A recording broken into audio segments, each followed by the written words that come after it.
چې په هرات کې څرنګه طالبان ښځې ګرفتاره کوي، زخمی کوي، مړې کوي، ځکه چې هغوی خپل بنیادي حق خبره کوي.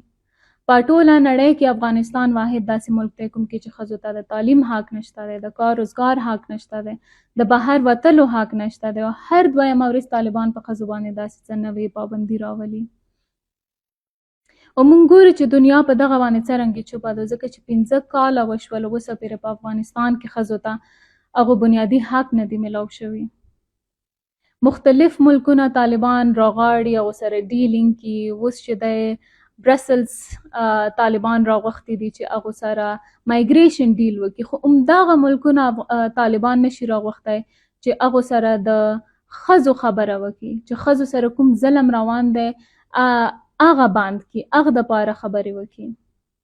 په کار دی چې موږ څومره ښځې یو چې هغه په داسې خلکو باندې، په داسې ادارو باندې، داسې ارګنایزیشن باندې پریشر راولو کوم چې دا دعوا کړي چې موږ په هیومن رایټس ایشو باندې کار کوو، ځکه چې هغو صرف خبرې کې عملي کار نه کوي. په کار دی چې هغو اوس عملي کار وکړي او په افغانستان کې چې کوم ظلم او جبر ښځو سره روان دی چې هغه د نور بند کړی شي.